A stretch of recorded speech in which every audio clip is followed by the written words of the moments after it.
Olá, uma boa noite. Estamos começando o programa Em Pauta aqui pela sua TV Canção Nova. E aí, como foi a sua semana? Tem acompanhado as notícias, sobretudo essas notícias que nos vêm do Oriente? Infelizmente, temos acompanhado nos últimos anos essas guerras civis, essas guerras envolvendo a religião, essas guerras que mostram o fundamentalismo e, ultimamente, este quase desastre na Síria, não é verdade? Onde pessoas todos os dias perdem suas vidas por causa de desmandos de governos, de oposições, enfim. Sobre isso nós vamos conversar nessa noite porque precisamos lançar luzes sobre isso, refletir sobre eventos como esse, porque somos chamados não só a rezar, não só a participar, mas também dirigir uma palavra, não é verdade? Então vamos conversar hoje sobre esta coisa terrível, armas químicas e biológicas, a encarnação da maldade humana. Vamos verificar isso no programa de hoje. Nós estamos aqui nas dependências da TV Canção Nova, na capital mineira, aqui na Avenida Isabel Bueno, número 400, no Jaraguá. É o endereço da TV Canção Nova aqui em Minas Gerais, na capital, né, no coração de Minas Gerais. E aqui, daqui para o Brasil e o mundo. Claro que aqui nós não estamos sozinhos, a cada semana, além de você na sua casa, também os nossos convidados para o debate sempre importante que o programa Em Pauta promove. O nosso querido Frei Antônio Moser, diretor-presidente da Editora Voz e também doutor em Teologia, para conversarmos um tema realmente urgente como esse, não é isso, Frei Moser? Boa noite. Muito boa noite, Padre Hamilton. Boa noite aos telespectadores. Não tenho medo, não vamos usar armas químicas, mas usaremos as armas do raciocínio da paz. E essas são armas muito importantes, sobretudo em dias de irracionalismo, né, Frei Moser? Exatamente. Tá certo. Olha, e para nos ajudar nessa conversa, nós convidamos e recebemos aqui pela primeira vez no nosso programa, com muito carinho, o professor Leandro Diniz da Silva. Ele é mestre em administração, mas especialmente com ênfase em negócios internacionais e coordenador do curso de Relações Internacionais do Unicentro Newton Paiva, aqui de Belo Horizonte. Professor Leandro, boa noite, seja bem-vindo ao Em Pauta. Boa noite também, é um prazer estar aqui, boa noite para os telespectadores. Vamos divulgar, vamos debater um pouco sobre esse assunto que é muito triste, né?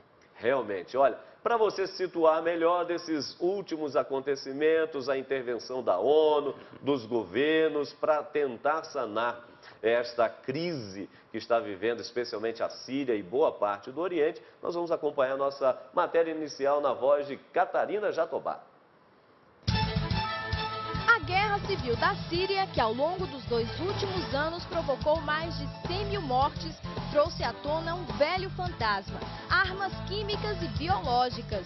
A intenção dos Estados Unidos em intervir militarmente na Síria para defender a população não parece um tanto estranha, uma vez que desde as guerras contra a Coreia, contra o Vietnã, contra o Iraque, sabidamente os Estados Unidos usaram essas armas?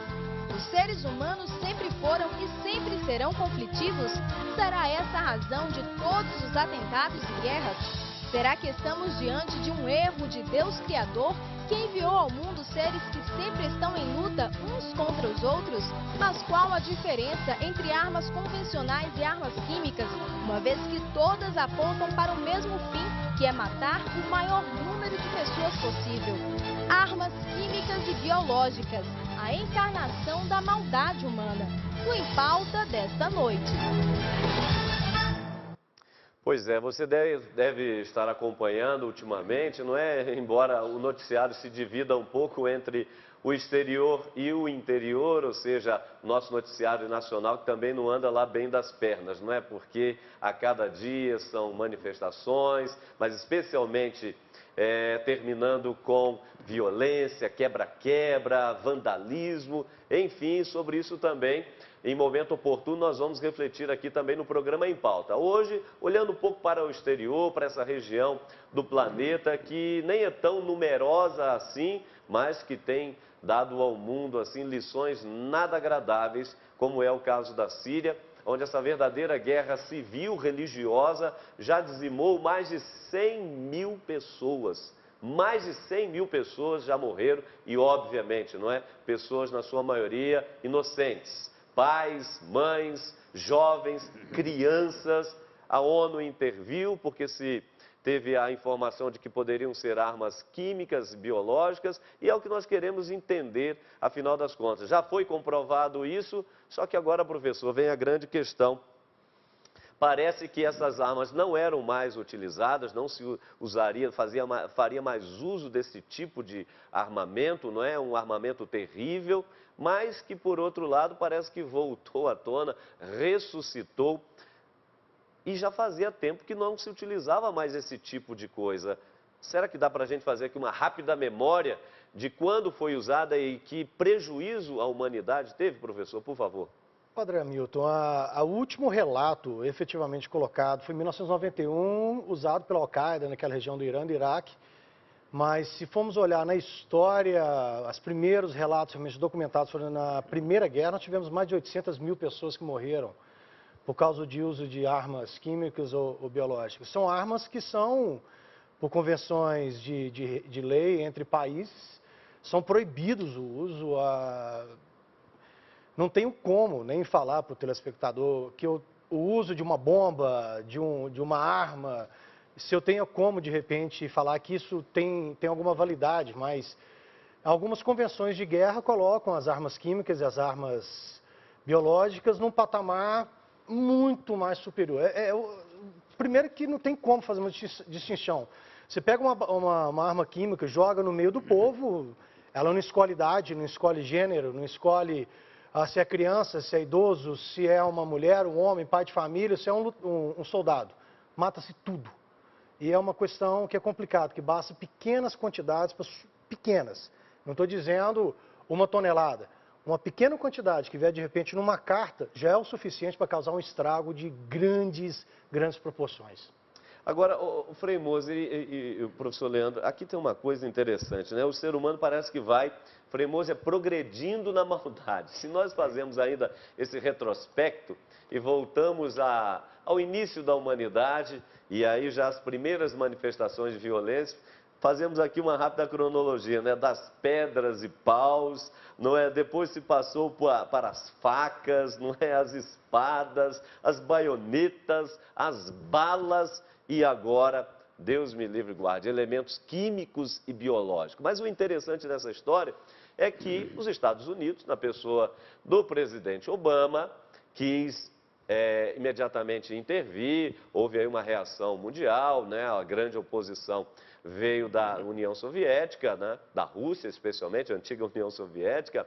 O Papa Francisco, como nós acompanhamos, conclamou o mundo cristão a fazer uma grande vigília para que esse tipo de intervenção não acontecesse, porque o prejuízo poderia ser maior. Enfim, mas o mesmo Obama que quis intervir, por outro lado, também, enquanto os Estados Unidos já fizeram várias intervenções dessa natureza, também vale a pena lembrar aqui essas últimas guerras empreitadas pelos Estados Unidos, Frei Moser. Perfeitamente. Em primeiro lugar, uma hipocrisia norte-americana que já vem de longa data. No fundo, a indústria norte-americana é uma indústria de morte. Essa que é a verdade. Claro, tem automóveis, etc., mas é a indústria da morte. E quando o antecessor, não é, do Obama empreendeu a guerra contra o Iraque, foi apenas um episódio, porque no século passado os Estados Unidos invadiram 33 nações. Não é? E, naturalmente, sempre com armas cada vez mais sofisticadas, como você falou. Agora, o trágico de tudo isso é exatamente, a gente sabe que os Estados Unidos são detentores dos maiores estoques de armamento mais sofisticados possível. Então, eles podem, os outros não podem. Já começa por aí, né? E aí vem toda a questão do Irã e assim por diante. Mas o mais interessante é que Obama, ele começou muito bem, todo mundo olhou com simpatia e parecia que ia ter uma outra estratégia política, mas caiu na mesma rotina nos seus antecessores.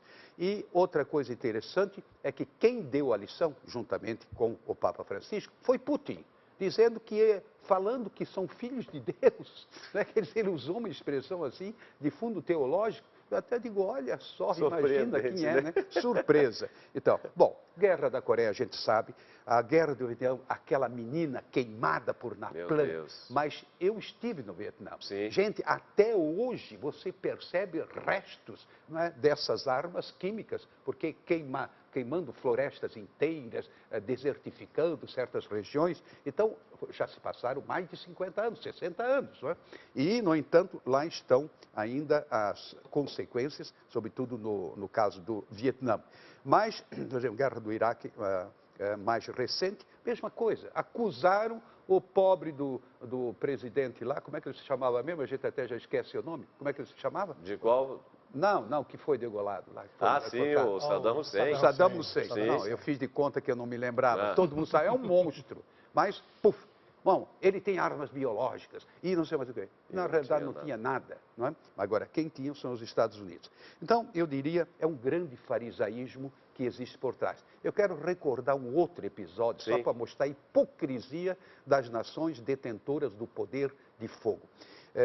Em 70, eu estava na França e ainda peguei lá uns restos, as consequências, não é, digamos assim, da guerra de independência aí do norte da África.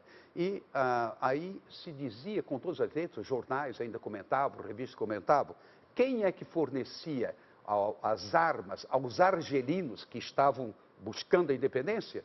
A França, que estava em guerra contra a Argélia. Birrage, eles forneciam. Quer dizer, é o fim do fim. Realmente é uma hipocrisia sem nome e eu acho que junto com a destruição das armas químicas lá da Síria se deveria destruir todas as armas, né? Mas evidentemente é um sonho, né? Que inclusive Estados Unidos de vez em quando chega algum maluco lá, mata 30, 40 pessoas, vamos tirar as armas, né? Mas ninguém consegue. própria população nem é favorável, e por isso todo aquele embate interno, não é? Realmente é um drama. Mas, professor, do ponto de vista cristão, do ponto de vista da religião, obviamente que o caminho é a paz, é o diálogo, é o perdão, é a reconciliação, é a conversão, mas do ponto de vista civil, nem sempre é assim que a coisa se resolve. E nós olhamos mais em termos globais, um organismo que nós temos e que anda em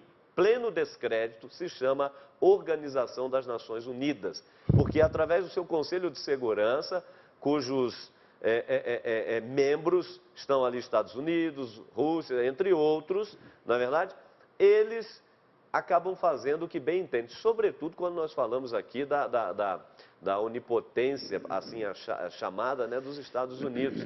A ONU não deveria ser um pouco mais forte, mais conciliadora, intervir com mais força nesse sentido? O que acontece com uma instituição que congrega quase a totalidade dos países, não é? Porque poucos são os países que não participam da Organização das Nações Unidas, que não são países membros. Por que uma instituição aparentemente tão forte fica quase que refém de países como os Estados Unidos e outros tantos que podem intervir ou fazer o que bem quiser em determinados momentos? Pois é, Padre Hamilton, a gente poderia até pegar isso que você acabou de nos colocar e fazer a primeira pergunta: como ser isento se a ONU está localizada nos Estados Unidos? Exatamente. Já começa numa situação muito complicada, eu sempre digo que é muito difícil, por exemplo, todas as reuniões da ONU acontecem nos Estados Unidos. Você, quer queira ou não, você tem uma pressão, pode ser não velada, mas ela acontece. Os Estados Unidos, os G7 vão falar, todos os grandes países de cunho econômico, uma questão que é muito importante eu deixar muito bem frisado aqui.